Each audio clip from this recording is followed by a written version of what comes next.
Warning. This program may contain material of an explicit or graphic nature. Viewer discretion is advised.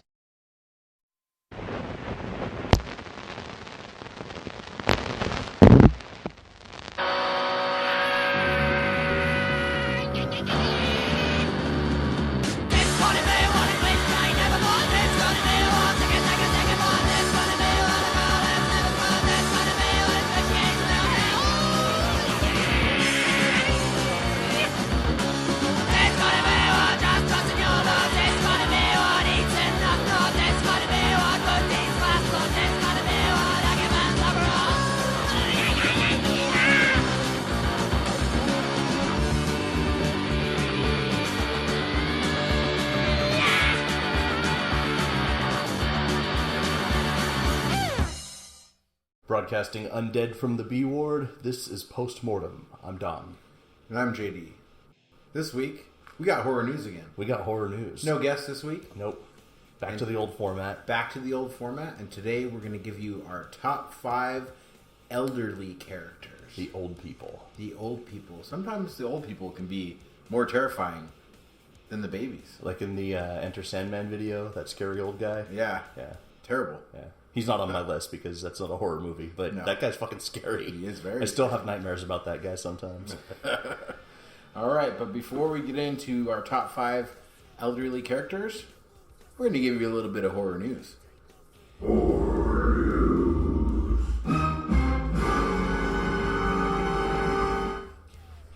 It's been a while since I heard that. Yeah. It seems like it's been a week or so. Yeah, or longer. Because, 2 weeks. Yeah.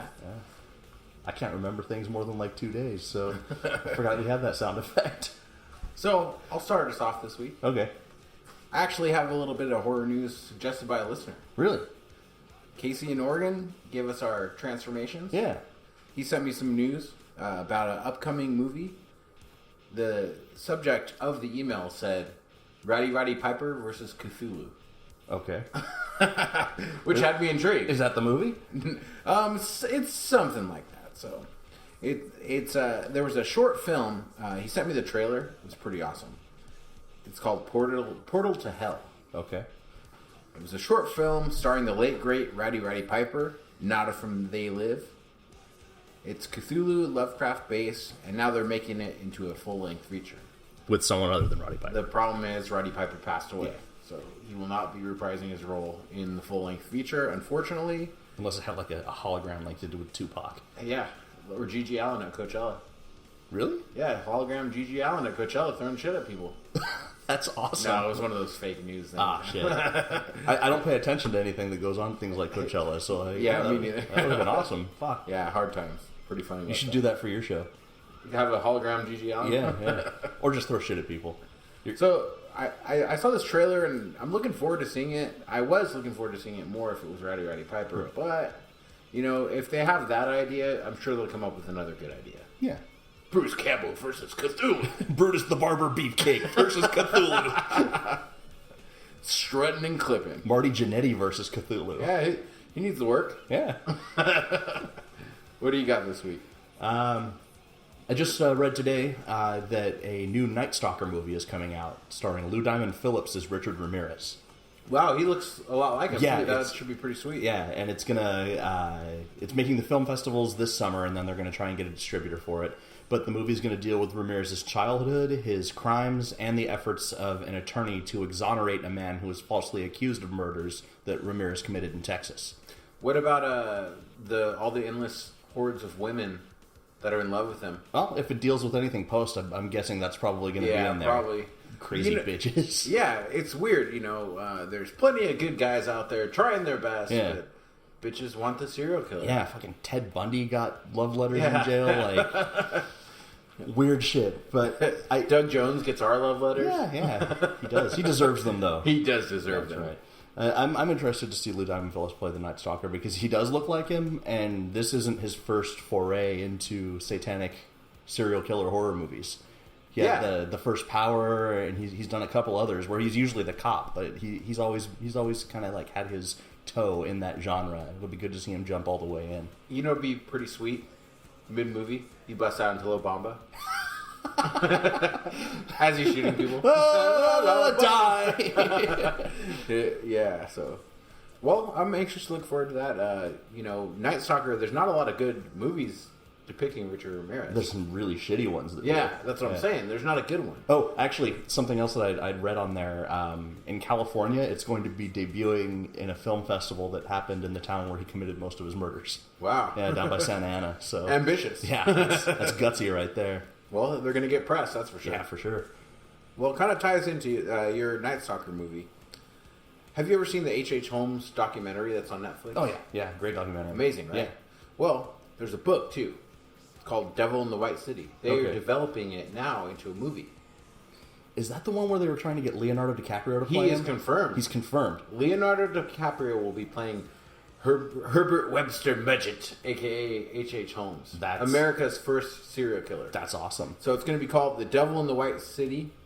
It's going to have his mansion of horrors. It's going to show a lot about... Remember in that documentary, it talked a lot about... He had a guy that was kind of helping him. Yeah. Which he ended up killing. Yeah.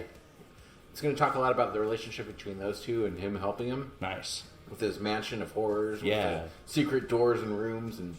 Rendering pits and dismembering rooms. Yeah, and he abattoirs. Oh, can you get something from that safe over there for me? Then he just closes the safe and leaves him in there for a week, goes and disposes of the body, sells the fucking skeletons to medical schools and shit. That was a true fucking lunatic. Yeah, right there. and he had like 10 aliases. Yeah. Crazy. He'd marry a bunch of women, kill them, and take their money. Wasn't he the first American serial killer? He is, also? yeah, America's first serial killer. Yeah. Well, I was excited because... That documentary was awesome. Yeah. The story of H.H. Holmes is something that needs to be told. Yeah, DiCaprio's a hell of an actor. DiCaprio turned it on. The American Horror Story just had a character that's based on him in the last season, the hotel one.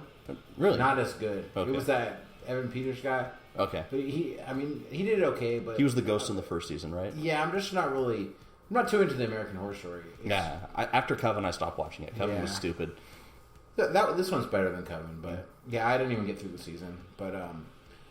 What really, really made me excited, beyond the movie happening, beyond Leonardo DiCaprio, it's going to be directed by Martin Scorsese. Oh, shit. Yeah, so it's going to be like a legitimate film. You're right. It's going to be sweet. Nice. Yeah. I'm all about that. And that's going to be playing in major theaters, clearly. I bet it will be, yeah. Martin Scorsese, Leonardo DiCaprio, it's going to be a mainstream brutal horror movie. It's what we need. Yeah, for real. What are we getting? Fucking Conjuring 7 shit? Yeah. Like, come on, we need something good like something this. To open the floodgates. Some big budget, brutality. Yeah, for sure. So I'm looking forward to that one. Nice. Another piece of movie news that I got. You might groan at this at first, but it's gotten kind of interesting, and it's funny because we were actually making jokes about this last show. Universal is rebooting the Mummy franchise. The Mummy, like Brendan Fraser, but. Yabba dabba doo! Yeah, yabba dabba doo. This is going to be a Tom Cruise vehicle with Alex Kurtzman directing. Alex Kurtzman did that show Fringe, and he wrote the 2 Star Trek movies. And Tom Cruise has been wanting to do a gritty supernatural action movie since At the Mountains of Madness with Guillermo del Toro flopped. Yeah, dude, that was a fucking major letdown. I was looking forward to that. So what has me excited about this is if Tom Cruise can be in a gritty, non-cartoonish version of The Mummy that's supernatural action, and that can make money, hopefully Hollywood will be like, oh, maybe At the Mountains of Madness can make us money. Yeah, that's a good point. So, yeah. And Tom Cruise has said that if any producer will put money into making that movie, he'll match them dollar for dollar. Why doesn't he just pay for it? He's got millions of dollars. Fuck you, Tom Cruise. To do that movie, it's going to take millions and millions and millions of dollars. So he's got it? He's got it in the bank? If anyone does it, if anyone has it, he probably does. He's Jerry fucking Maguire. He's a fucking... Put it up. Actually, show me the money, Tom Cruise. Probably show me the money. Millions and millions of dollars in the bank. He probably has millions and millions of dollars in L. Ron Hubbard's posthumous wallet. Yeah, that's probably true. Donates all his money to Scientology. Yeah. He's a douchebag, but he's a really good actor. He is. He is both a really good actor and both a douchebag. Yeah, so that'll be interesting, and hopefully it'll open the door to something better. I'm not looking forward to the Mummy thing. Like, I'll watch. I like the old school Universal Mummy. Yeah. Well, Universal's doing this one. Oh, cool. All right. Well, hopefully it's not. When you say a Mummy reboot of, I thought it was a reboot of The Mummy with Brendan Fraser, not a reboot of the original Mummy. The Mummy with Brendan Fraser was sort of a reboot of a reboot of a reboot. Yeah, but it's just so different than like the old school. That would be so much better. So that might have legs. With Kurtzman on it, it'll get gritty. He's done some gritty things. He's also done some cartoony things. He wrote one of the Transformers sequels, but you got to make money somehow. It's more than meets the eye. It's true. Robots in disguise. Yeah. Can't let them use the public restroom either. Because they're pretending to be something they're not. Transgendered. More than meets the eye. That is true. Alright, well, last week we talked a little bit about a movie that was my bad movie of the week. I said it wasn't terrible, but Marble Hornet's Nest. Right. The one that was semi-Slender Man. Yeah. We also have been talking a lot about this Beware the Slender Man documentary. Yeah. Screen Gems is developing a Slender Man feature movie. Really? To where it's going to be an actual Slender Man movie, not a documentary. Okay. It's not going to be all these takeoffs where it's not the Slender Man, it's the operator. Yeah. I just hope that they get Doug Jones. They should. They really should. There's no one else alive that can play that role. Yeah, and play it like he can, But I'm looking forward to it because the Slender Man lore and everything, it's very interesting. You know who else could play the Slender Man? Michael Berryman could play the Slender Man. Yeah, he's getting up there in age, That's though. true. He's not so slender anymore like he used to be. Yeah. The not so slender man. Not so. That's his dumpy brother. Yeah, Doug Jones is the guy. I can't really think is. of anyone else who could pull it off like he can. So so Screen Gems, if you're listening, because I know you are, cast Doug Jones in this movie. Yes. And Doug, if you're listening and you get the role, it's directly because of us. So you need to be a guest on this here show. Yeah. Get us some tickets to the communicated. premiere. You had said, "Oh, I love Don." Yeah, he said he loves us. Yeah, I give him 8 Doug Joneses to the show, and then I messaged you and said, "Hey, Doug, why don't you be on this here show here?" Yeah. No response. No response. Have your people call our people, Doug. Yeah. Come on. And by our people, it means us. Yeah. We're our people. We're our own people. Yeah. I think it was funny at first to him, and he liked it, and then it kind of came off a little creepy. Yeah, we got weird because we kept proceeding to talk about Doug Jones every show. It's like every relationship I've ever been in. Yes.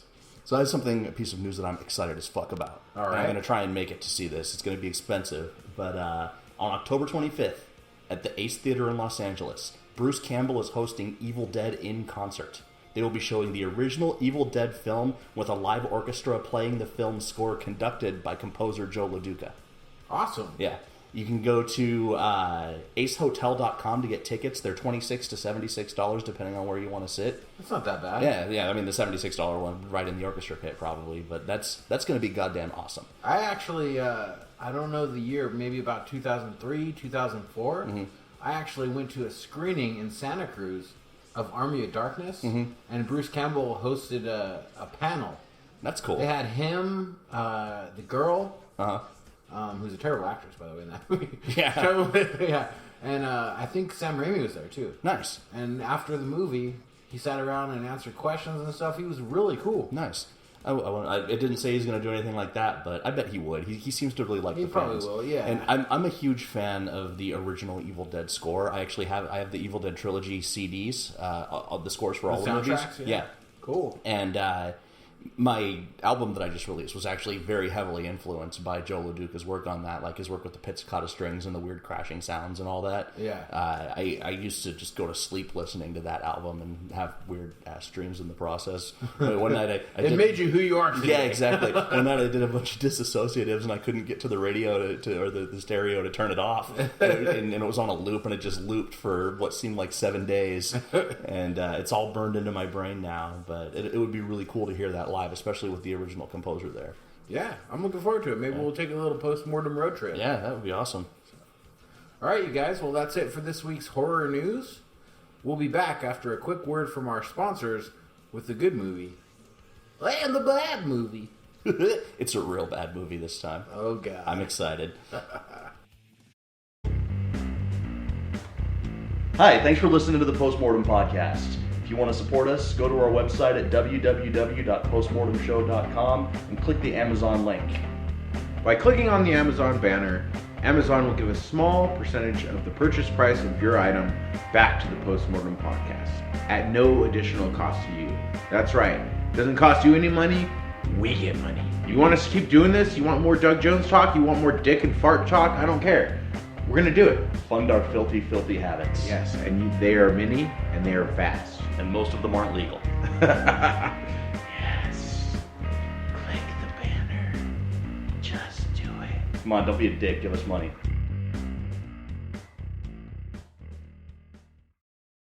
Hey, we're back! On Postmortem. We have returned. We have returned. And you know what time it is. It's time to put rubber pants on a chimpanzee. I was gonna say time for the good movie and the bad movie. I like my idea better. Okay. Well, let's go with the original plan first, and maybe we'll do that next episode. Okay.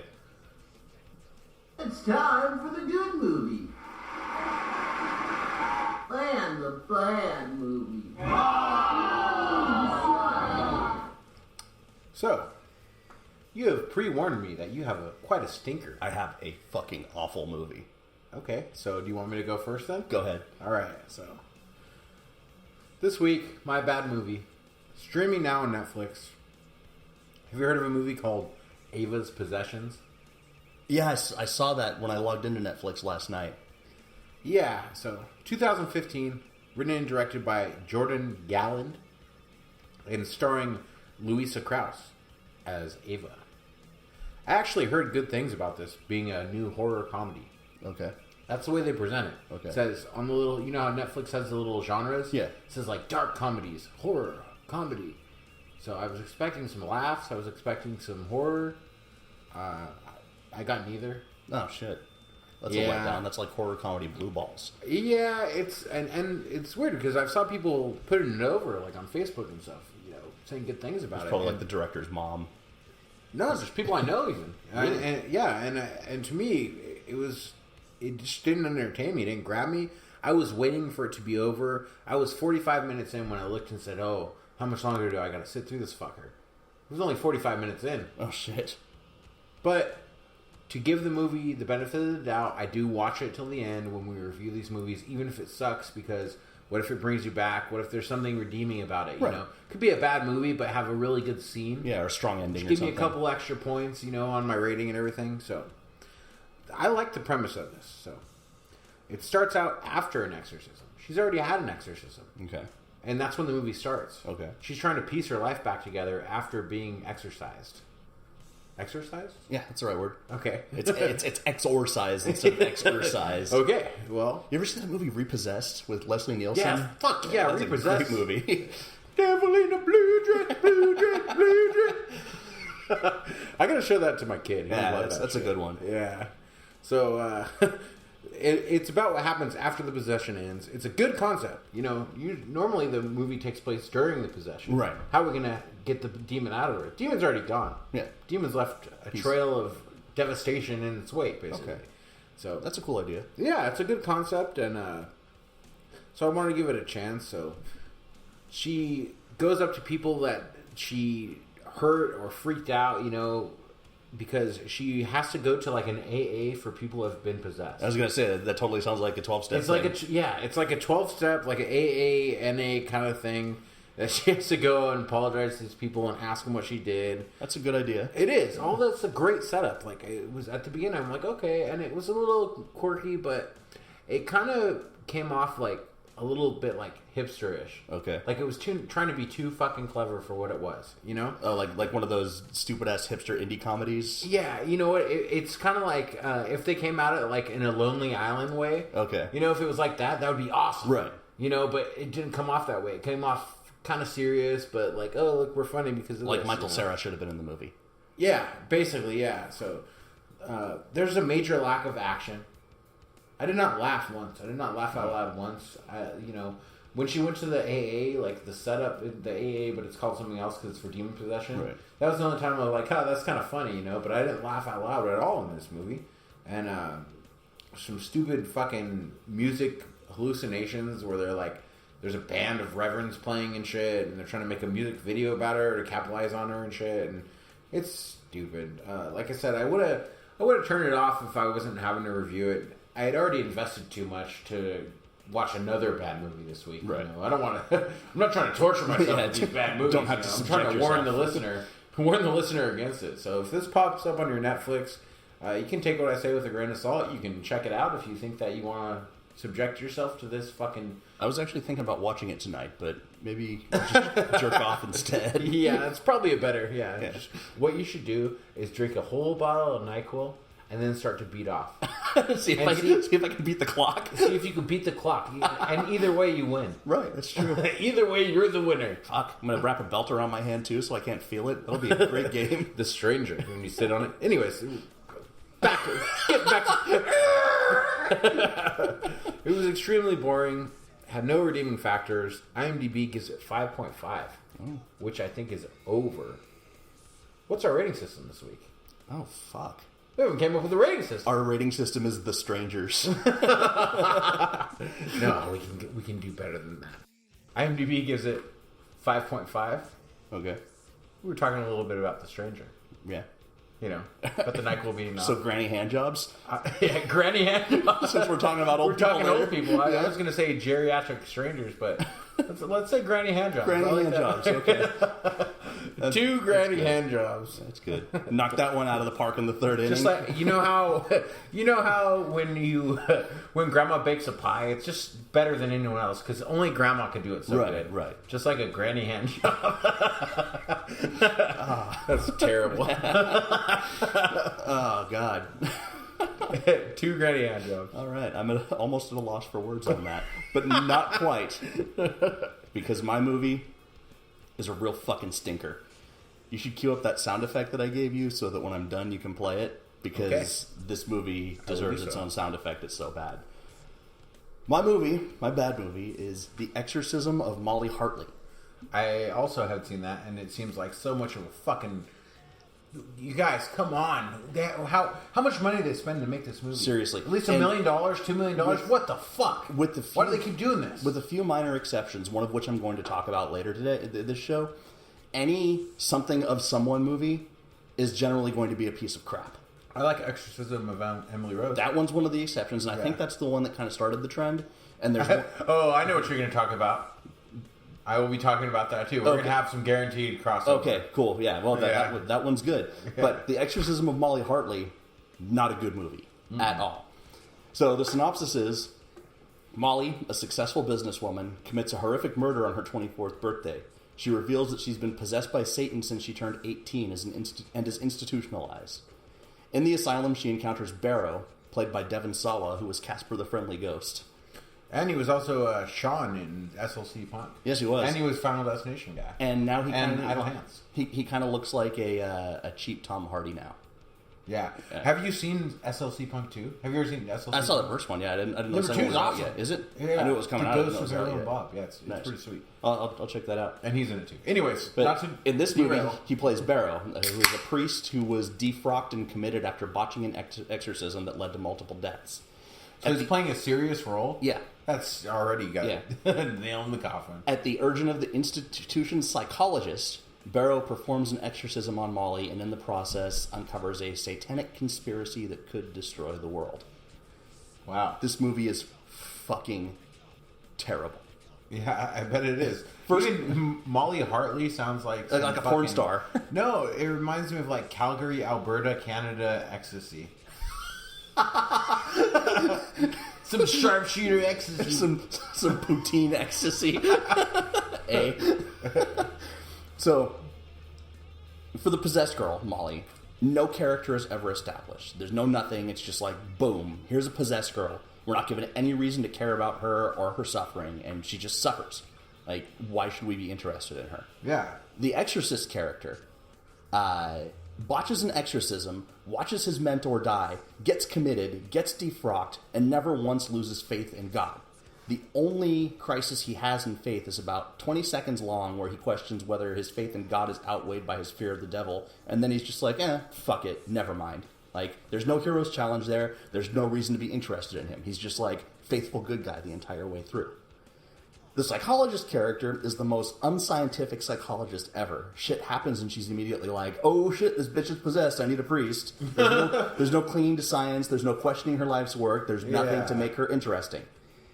This movie has every dumbass mental hospital trope in the book, every dumbass possession trope in the book, and every dumbass 1990s satanic panic cult trope in the book. Possession movies are supposed to be about corruption of innocence and questioning of faith. Yeah, there has to be the priest has to have that moment. Yeah. And nobody is innocent in this movie. The faithful are always faithful. Every opportunity that the characters get to ask the big questions are skirted in favor of more special effects. Basically, it misses the fucking point every step of the way. And I understand if they were trying to break the mold and like tell a brand new story, but if you're going to try and tell a brand new story, don't break the mold and then use all the fucking tropes afterwards. Yeah. Like, continue to break the mold. Yeah, for sure. Yeah.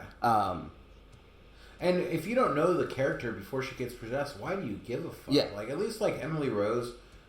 You saw her in the beginning. It was Dexter's little sister. Yeah. And I mean, The Exorcist is the one that started all of this. The reason that's so perfect for the genre is for the first quarter of the movie, you see Reagan being a happy little girl who wants ponies. You know? What's that noise in the attic? Yeah. There's rats in the attic. Yeah. This movie, she's been possessed the whole fucking time, so you don't care about her. Like, the director is just like, he was trying to be a trailblazer and just came off like a total hack. And one of the biggest things that pissed me off about this is if you're going to write a movie that's specifically about LaVeyan Satanism, make sure you fucking know something about LaVeyan Satanism. Because he's talking about, like, the last chapter of the Satanic Bible and how it's about destroying the world and blah, blah, blah, this and that. I read the Satanic Bible when I was fucking 13. I bought it at Barnes & Noble. Anyone can look up the Satanic Bible and know that that's not what the last chapter is about. Like, if you're gonna have something like that, make up a book. Use the fucking Necronomicon, not something that like any fucking dumbass with $9.99 and a ability to get to a bookstore can read it and know that it's not right. Like, basically, this movie seems like it was written by a 12-year-old metalhead who saw The Exorcist and Rosemary's Baby and then was like, I could make a more badasser movie than that. Badasser. But the biggest question I have about all of these movies is why is the devil always a dumb fuck? Why is the devil always, like, immediately breaking shit, killing people, puking all over everyone, vulgar display of power everywhere that he goes? Like, well, that's one thing, too. Okay, when you talk about that, we eventually, we've been talking for a long time, portrayals of the devil. Next week, we're going to go with portrayals of hell. Right. Eventually, we're going to do portrayals of the devil. Yeah. There are some good devils. There are some great devils out there, and there are some real fucking piss-poor devils, too. Yes. And this is one of them. Like, if you're the devil and you want to fucking destroy the world and corrupt all of mankind, play it fucking cool. Become the president and lay waste to everything. Yeah. Get your finger on the button. Don't just be like this version of the devil has, like, daddy issues and is so pissed off that God, like, kicked him out of heaven that he just has to show up and be like, fuck everything, anarchy, anarchy, anarchy. Like, he's permanently, like, an 11-year-old fucking junior high rebellious kid. This movie is real fucking bad. How bad? Bad. How many granny hand jobs? It is 1 out of 10 granny hand jobs. 1 out of 10? This is a granny hand job where her fingernails are ragged and she slips and, like, cuts the side of your I dick. was going to say she's just using her pinky and going up and down. And she's crying while she's doing it. Arthritic pinkies. Yeah, she's crying and trying to make eye contact with you at the same time. And you have to make eye contact too. Play the sound effect. All right.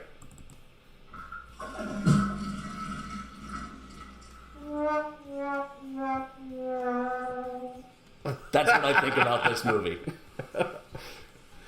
That shit is awesome. Fuck the exorcism of Molly Hart. We got sound effects now. And, last week we were kind of talking about how, like, maybe we should not do the good movie and the bad movie, but I think this time is a perfect example because I've got a real good movie, too. Yeah, me too. My good movie's really good.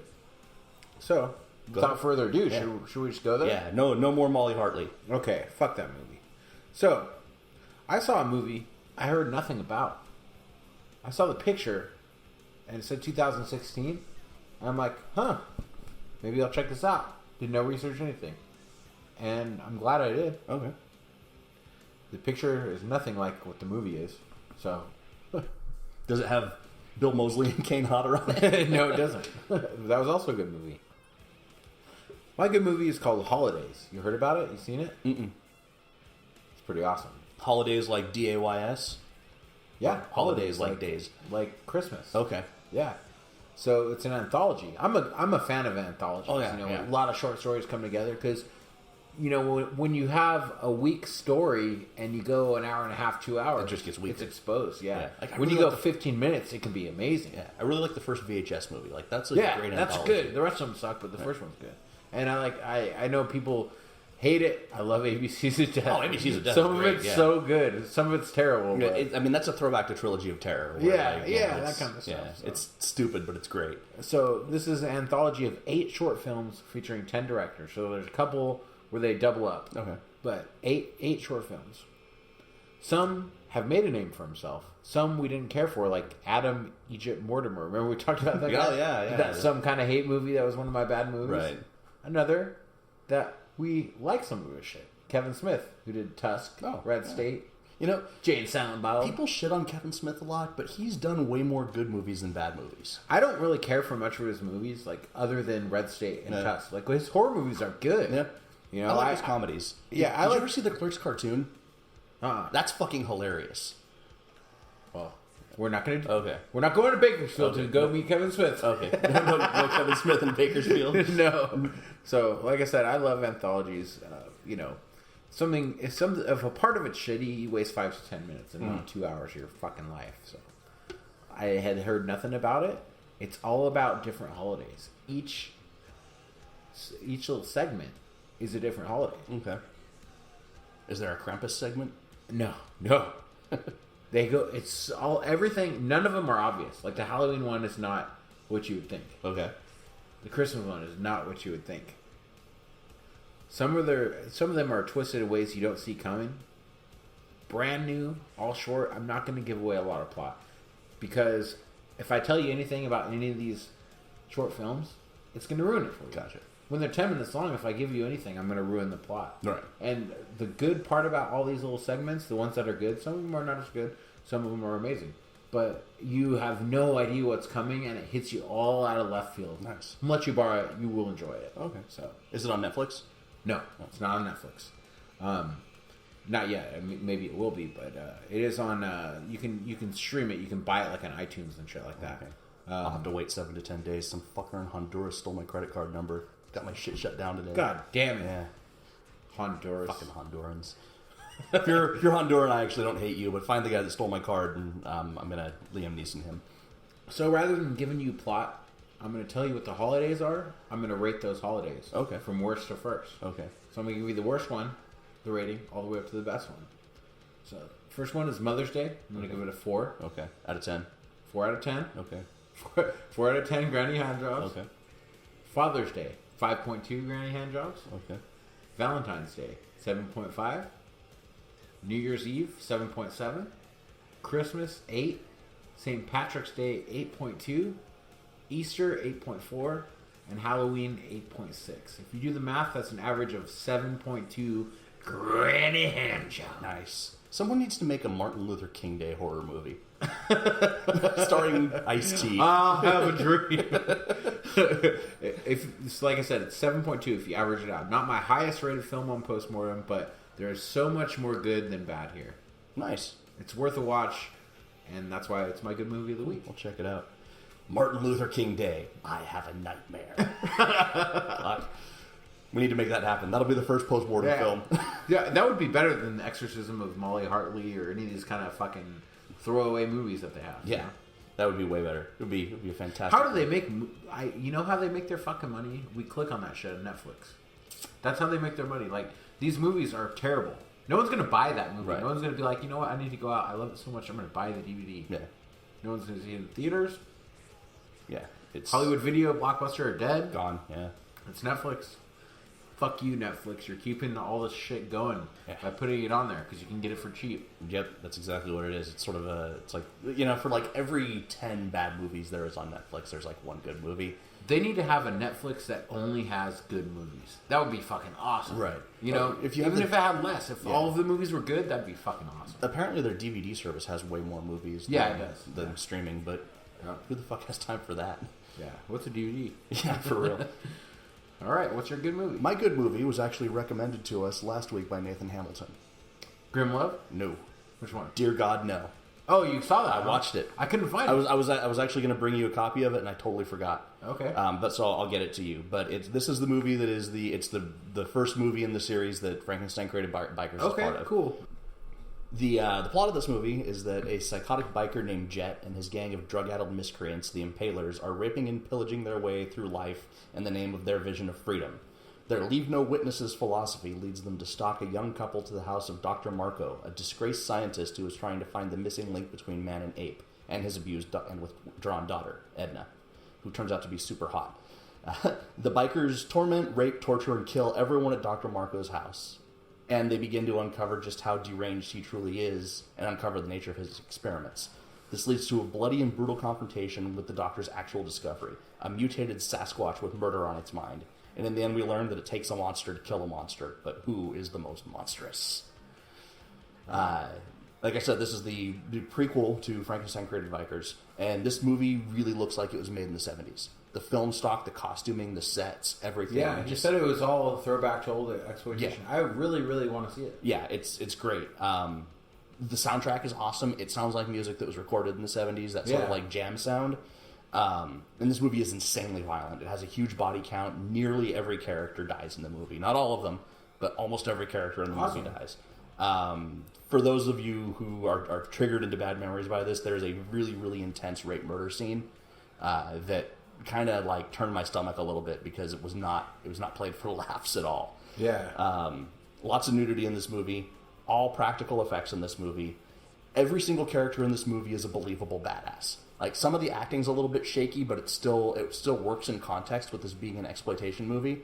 But even the people in the movie who really weren't good actors, just the way that they looked like they were real killers and real badasses. They all had that kind of hard like look Last to House them. on the Left, kind of like that. Those old school. Yeah. Everyone looked. It was supposed to look hard, looked like a hard person. There's some comedy in there too. Yeah, there are two characters who are having a contest to see who's the most depraved, and like one of them just keeps getting fucked up through the whole movie, just physically like shot, stabbed, anything bad that can happen to you, and like it just escalates through the entire movie. And the whole time he's on drugs and having all these weird, crazy hallucinations. And that actually, I think, is like Pink Flamingos. The sickest person. yeah. This combination to see the sickest person. Yeah, pretty much. And the cinematography in this movie is good, but where it's really good is there are a couple drug hallucination scenes, and that's where it really feels like this movie came straight out of the 70s. He used all the old psychedelic film techniques, the spinning lights and the stuff moving around. Yeah. You know, stuff you can't get away with unless you're doing a throwback like that. You can't get away with it. Exactly. Yeah. And it looks fantastic. This is the kind of movie that I think Rob Zombie wants to make. Wow, that's a strong... Yeah. Rob Zombie has better actors. So it's like a House of 1,000 Corpses kind of... Yeah, but I think if Rob Zombie didn't have to pull punches because of major studios, this is the kind of movie that he would make. Yeah, hopefully 31 is that good. Yeah, he's getting to the point, I think, where he can do that. This is not a movie for the faint of heart and the weak of stomach. There are sicker movies out there, but in terms of sickness, this one's right up there with the Serbian film. Whoa, really? Yeah. And if this movie Those are strong words. Yeah. If this movie is any indication of how sick and awesome Frankenstein Created Bikers is going to be, I'm looking forward to it. Like, this movie is a work of mad genius in and of itself. It's a little rough around the edges still because it was the dude's first movie, but if he steps it up again for Frankenstein Created Bikers like Nathan said he did, that movie is going to be fucking awesome. I cannot wait to watch this, and especially Frankenstein Created Bikers. Yeah. See our buddy. See, Nathan, I'm giving this a solid 9 out of 10 granny handjobs. 9? Yeah. 9 granny handjobs. I would give it 10, if not for a couple of flaws, and I'm holding off on giving anything a 10 until we've both seen it together. Okay. Well, I already did that, though. Yeah, you already did, but I'm not gonna. Okay. I spoiled movies, and you're not gonna. Yeah, I know, that's true. We will see Frankenstein Created Bikers together. Oh, yeah, for sure. Yeah. All right. Well, 9 out of 10 is a strong rating. One of the best we've had. I definitely vouch for this movie. I can't wait to see it. Don't see it if you're triggered by rape scenes. Because, like I said, the rape scene is fucking brutal. And is it irreversible bad? It's worse. Really? Yeah. Wow. Yeah. Just some strong sentiments on this movie. It was real good. It's more disturbing than Serbian film. It's as disturbing as Serbian film. Okay. But it's not as disturbing as like August Underground Mortem or Regurgitated Sacrifice. Yeah, that's the most Regurgitated Sacrifice. fucked up movie I've ever seen. And every time, like, I recommend it to certain friends, and every time they get back to me and they're like, "What the fuck did I just watch?" I told you that story of. Yeah, when everyone was over here. Everyone was over here hanging out late. Yeah. Everyone's all tired, been drinking for hours and hours and hours. Put it on. We're all sitting out here, me, my fiance, and bunch of our mutual friends. I just put it on. Don't say anything to them. Just put it on. Regardless, James sacrifice. Let it happen. Let it happen. Dear God knows not as fucked up as that movie, but it's plenty fucked up. Awesome. And, well, I can't wait to see it. I'm looking forward to it, and especially Frankenstein Creative Biker. So you guys check them out. Support independent horror movies. That's right. And if anyone knows, Nathan, if you're listening, especially you, if anyone knows how to get a hold of the soundtrack to this movie, I would like a copy of it. Yeah, or how to purchase it. Yeah, that too. So one thing is like we were talking about Exorcism of Molly Hartley. Shitty movie. Yeah. This movie's good. Not even on Netflix or anything like that. Right. If you support movies like this to keep being made, the cream will rise to the top. Absolutely. You know, the fucking shitty movies will go away if we can support the good movies that don't have the studio backing. Yeah. And the marketing. This movie's probably going to go on my top 100 list. Wow, that's strong, yeah. Well, you've had the bad, you've had the good, you've had the rapey. So we're going to be back. That's right. With our top 5 elderly characters. But first, the most awesome commercial in the history of awesome commercials. When this commercial's done, we can't play it anymore. I'm going to be very sad. Yeah, I'm. You know, we'll just have to wait till October or August when the next show is. Sunday. We'll be back.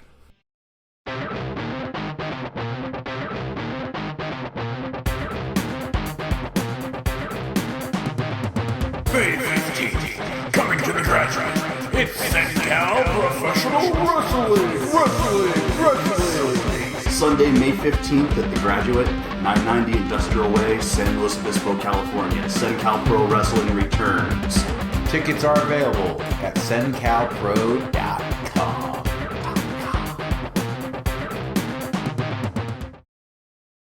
We are back with the top 5 elderly characters. The old folks. People. Oh, the old ladies. Geriatrics. Geriatrics. Granny handjob. Senior citizens. Senior citizens of horror. That should be a movie. That is a movie. Have you ever seen Rabid Grannies? Yeah, that shit's fucking awesome. Yeah. Also, have you seen Cockies versus Zombies? No, you told me about it. I think. Yeah, Oh. I've not seen it though. I need. Is it still on Netflix? I think so. Yeah. I need to check it out. Well, we're back anyway. Retirement home people kicking the shit out of zombies. It's pretty awesome. We're back with the tangent of the week. So, I started off the good movie and the bad movie. Why don't you start us off with your number 5 elderly character? My number 5 elderly character is someone that I think that we were talking about earlier in the show. Okay. Deborah Logan from the Taking of Deborah Logan. That's what I knew what you're going to have. That's on my honorable mentions. I didn't put it on the list, but that fucking John hinging like snake kind of scene. Yeah. It's fucking good. Yeah. Yeah. She gets crazy. Yeah, she gets crazy as fuck. I really like this movie because it plays on all the old tropes of demonic possession movies, except instead of an innocent little girl getting corrupted, it's a sweet old lady getting corrupted. Yeah. But the whole thing is also a metaphor for losing a family member to dementia or Alzheimer's. Yeah, exactly. I actually saw this movie the same day for my shoot job. JD knows this, but I don't know if the audience knows this. For my day job, I'm a legal assistant. Yeah. And part of my job is sometimes I have to go places to have people sign wills or documents or whatever, do notary work and stuff like that. And one of the things that I have to do as a notary is I have to evaluate whether a person is with it or not enough to sign something or they're being coerced. And in San Luis Obispo, sometimes you take a bribe. Yeah. Little cashier, little We'll cashier. edit that part out. Yeah. Don't tell my lawyer, Dad.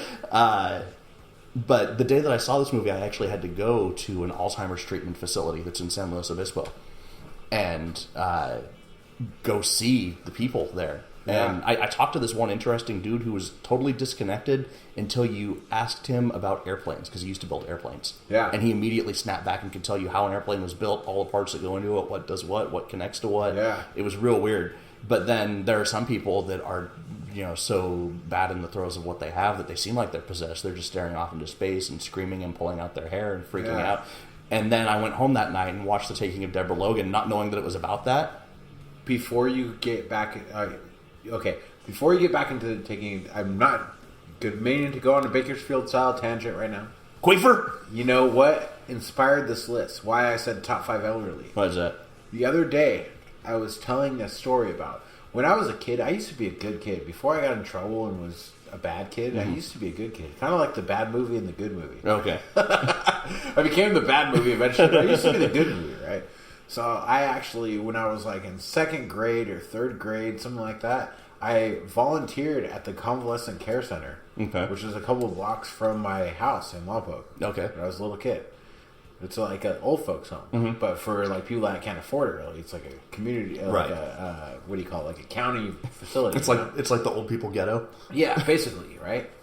And I would do it, and I had this old guy that was really cool like that, you know, like the plain guy, just you were talking about that, and this old lady, everything. One day I was walking through the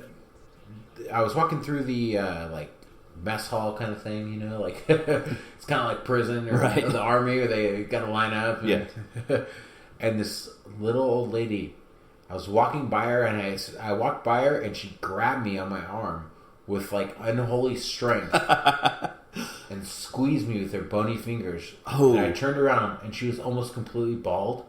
And her eyes looked like she was like ultra meth addict, like pale eyes. Right. All cataract out. Yeah. She looked at me. She clenched her teeth. She looked at me in my eyes, and we just kind of stood there for a second. She's like holding my arm really hard. That's creepy. And then she's all, "I don't want no more of that hanky panky." This is a true story. That's what she said. And I got my arm free, and I never went back. Shit. I left, and I never went back. That's fucking scary. It is very scary to a young boy. Yeah. Might have sent me on my path to where my life is now. Doing this podcast here with you. I guess it all worked out for the best. I mean, you're not in prison. So anyways, I'm sorry, but you talked about that guy to completely put that back into my head of why I even came up with this idea. So. And this movie, Taking of Deborah Logan, is a very good example of what that's like. Because, I mean, when there's someone who's nice and sweet and you've known them your whole life, they're your mom or whoever, and you watch them degrade, like...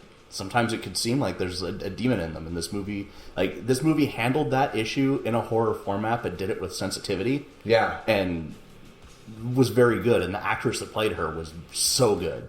Just her transition and the makeup and everything. I don't know got to look creepy as fuck at the end. I don't know why this movie isn't more popular than it is. I don't know why a lot of people talk about it. Yeah. The first time I ever saw it, I started watching it really late, and I ended up falling asleep. Not because it was bad, but. I was tired. Just tired, yeah. I woke up right at the fucking jaw scene. And I, what the fuck? And I rewound it to before where I fell asleep and watched it all. Nice. Yeah, great character, great movie. Definitely belongs on a list. All right, so that's 10-minute number 5 now. My number 5 I'll keep nice and brief because everyone knows what it is. Everyone's seen it before. The old lady in the bathtub in The Shining. She's on my honorable mention. She's not always old. At first, she's beautiful. Yeah. But then you see her true self. And her old lady bush. Lesions. Bush and lesions. Sounds like a good grindcore band. It does, yeah. Bush and lesions. Lesion bush. Yeah, it's very disturbing. Yeah, that scarred me as a kid. Yeah. It was one of the first things I saw that I was like, what the fuck?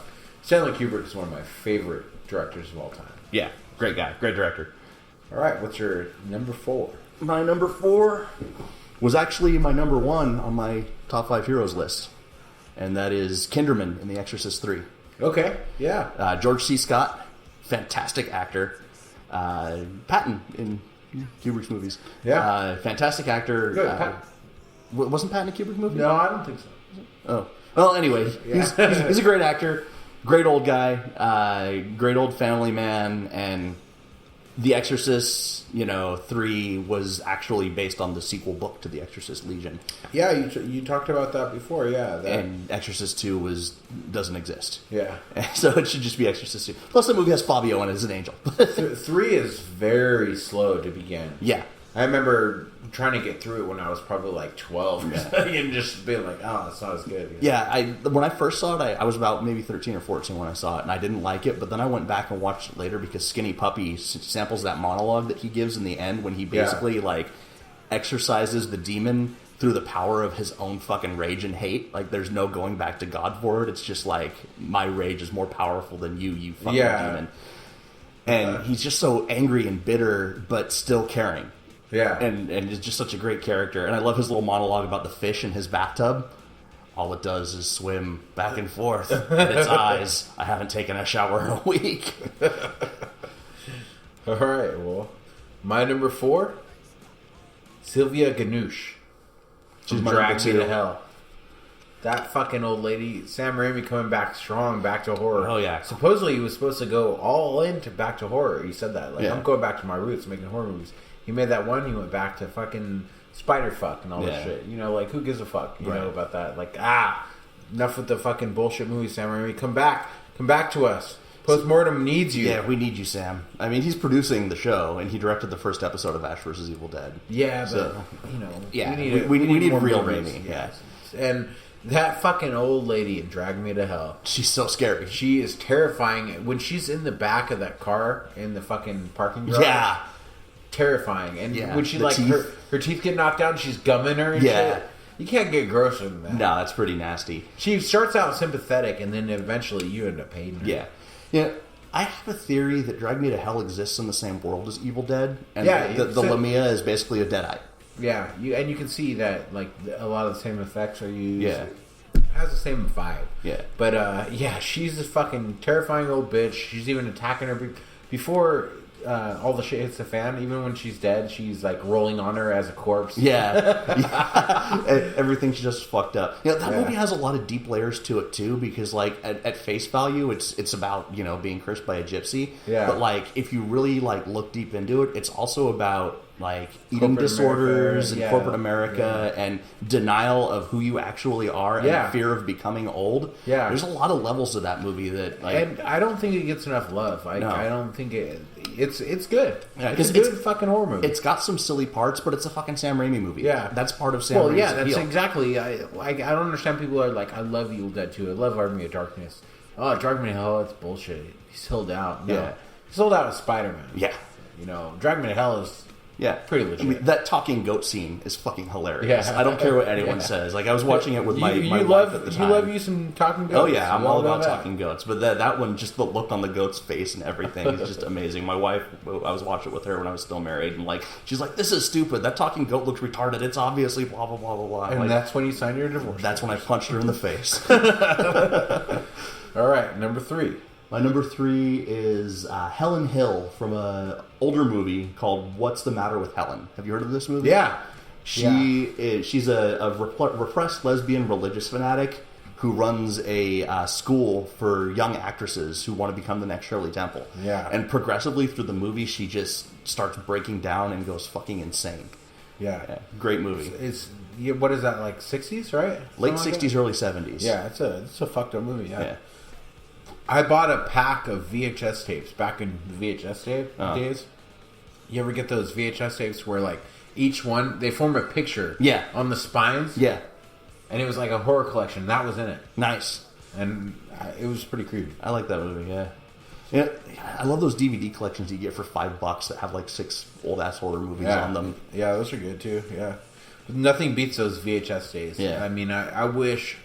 Sucks that now I'm so happy to have everything at my fingertips, but you used to really worship these movies back when we were like 10 to 12 that time, you know, because they were so hard to get a hold of. Yeah, and you know you'd have to send away for it, and pay fucking $30 for a VHS and wait a month and maybe never get ripped off for old school exploitation movie. Yeah, anyone who did tape trading knows, you know, that. A lot of times you don't get your shit back. You know, you don't get what you're supposed to trade for. But when you do, it makes it all worth it. Yeah, for sure. Now it's torrents and fucking streaming and all this shit. So I really miss also the warmth of the way the VHS image looked.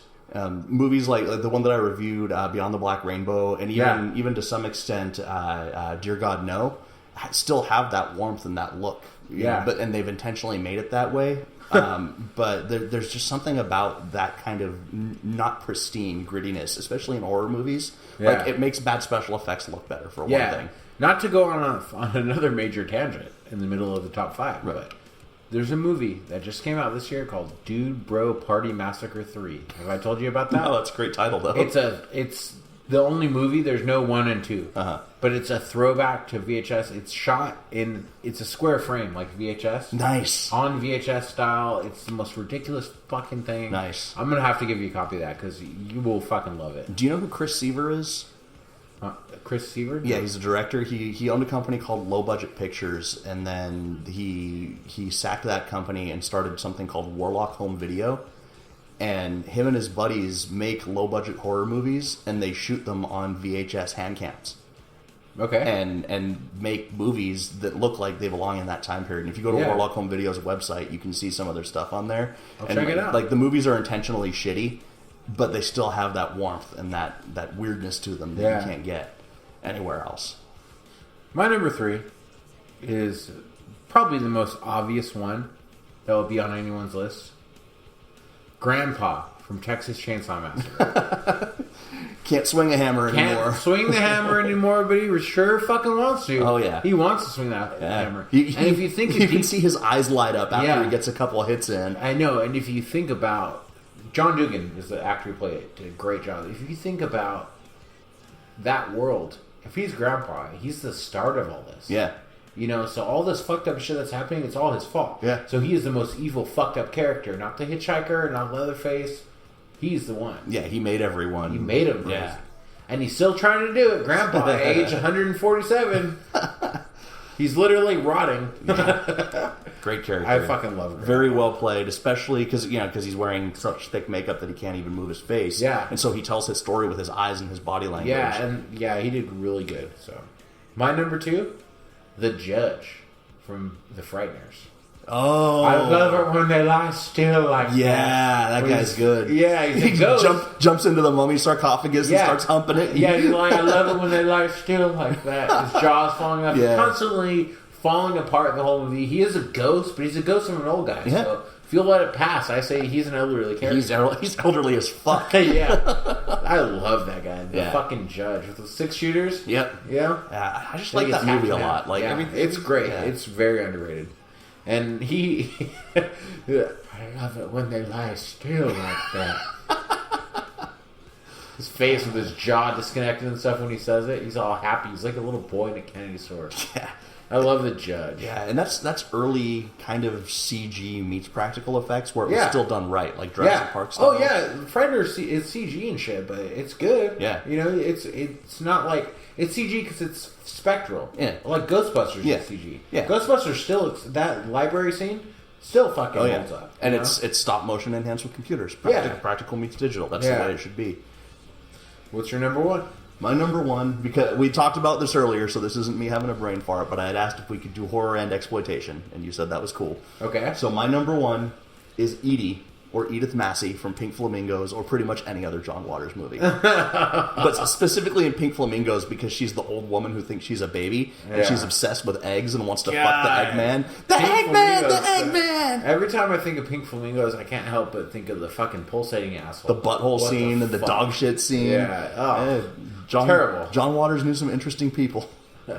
My number 1, I don't think that if you think of top 5 elderly characters, I don't think that a lot of people, this will come to mind, even though it's so right there. Mm-hmm. The tall man from Phantasm. Oh yeah, he's on my list. He's an old man. Yeah. And he's he's terrifying. With his death Jawas. Yes, he's fucking terrifying. Yeah. And to me, he's the best elderly character ever. When I was in audio engineering school, one of the producers of Phantasm 3 came and gave us a talk and talked about the whole process of making that movie, and because it was that movie's the most insane in the franchise. Yeah, that's my favorite one. And apparently it was just as insane on the set. Like everyone was on drugs, and like as the producer, he had to actually go out and wrangle people because they were all fucked up, and he couldn't find them, and he had to like bring them back in. That and the cinematography, if you think about it, like it's not breathtaking shot, but the way they make him seem like this larger-than-life character, he's not 7 feet tall or anything. No, he's tall. He's a big dude, but he's not that big. But they make him seem like he's this hulking guy. Yeah. And when he walks, the way he walks, and the way he reaches. When he reaches, he pushes his shoulders up and reaches. Yeah. To where it looks like he's like his hand's going to keep going. And great physical acting. Yeah, great physical acting. Angus Scrimm Rest in peace. Yeah, for That's all sure. we gotta There say. will never be another Angus Scrim. Yeah, and we're looking forward to the new Phantasm, the Ravager. Yeah. We will see if it holds up. I hope it does, because it's like, that's his legacy. Oh, It's yeah. the last movie he'll ever be in once it's released, so I hope it holds up. If not, we can always watch Phantasm 1. Is 2. Coscarelli involved in that? No. Oh, man. Is he still alive?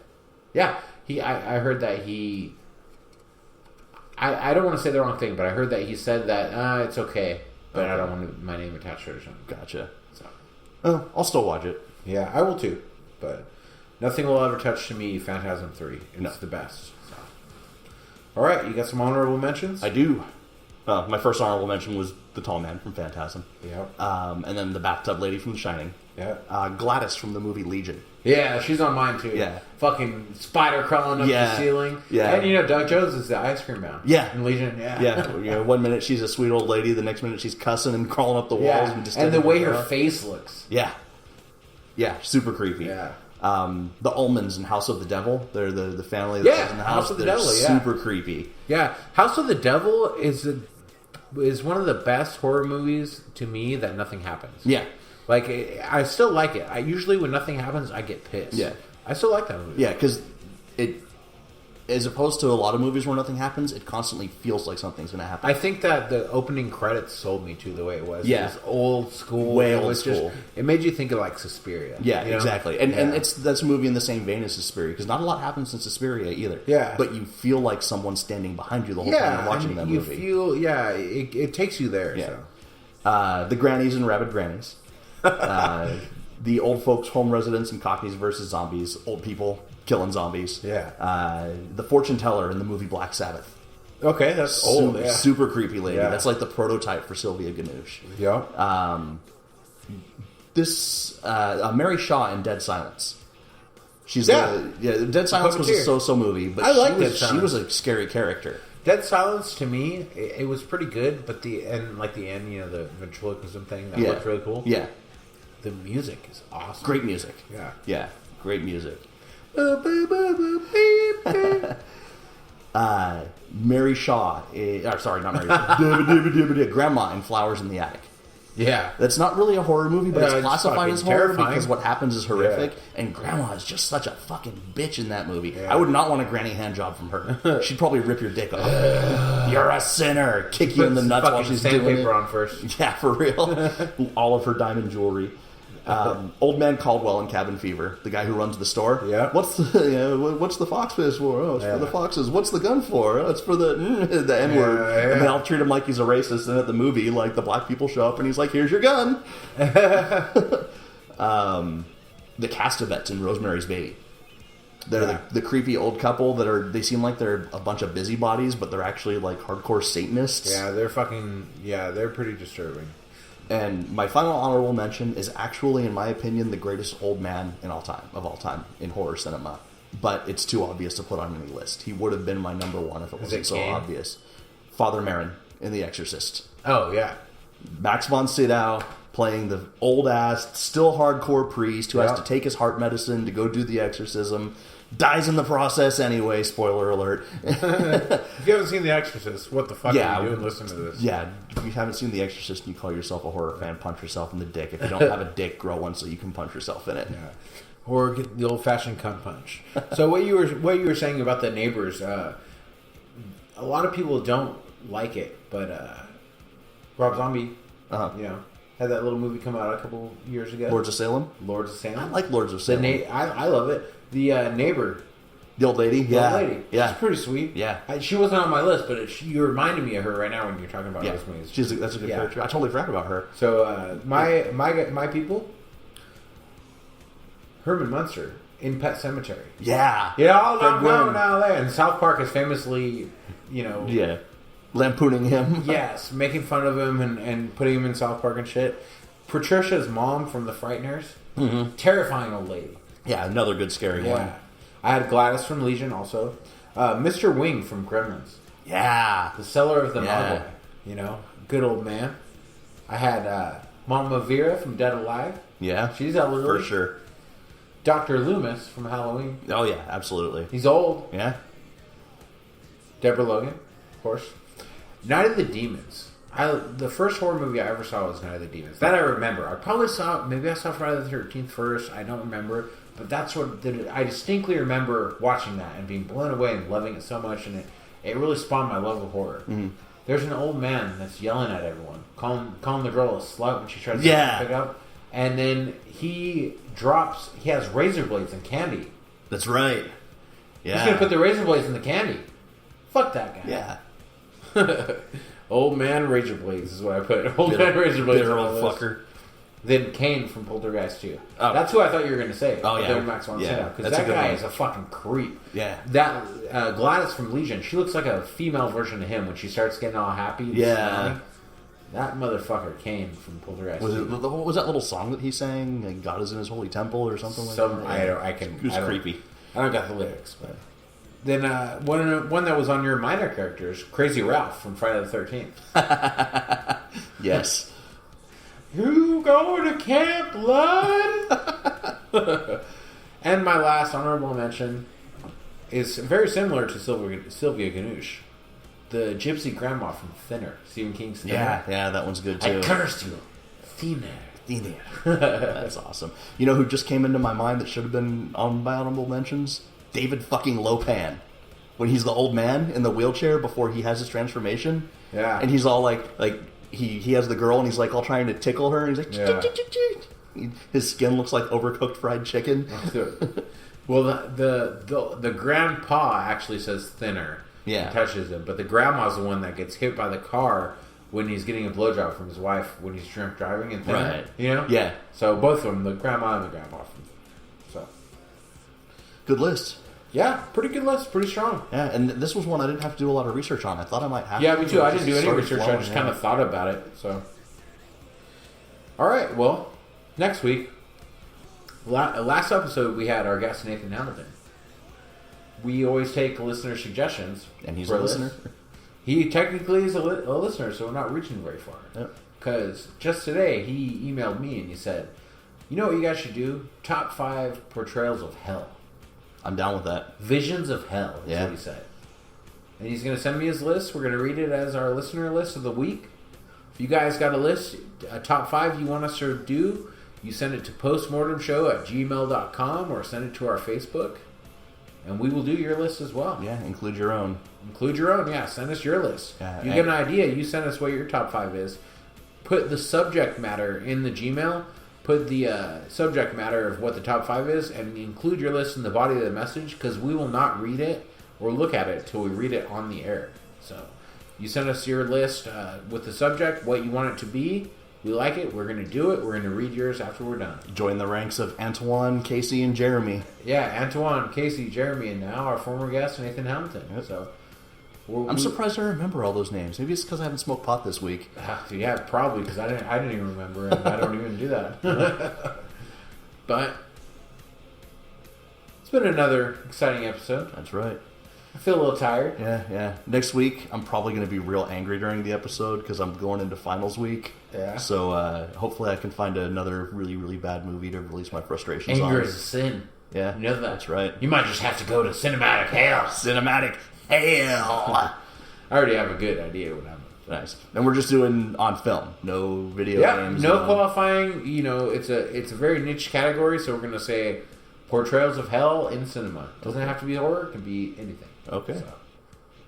Cool. All right. Well, that wraps that up. And as H.P. Lovecraft always said, if it smells like fish, throw the fucker back to hell.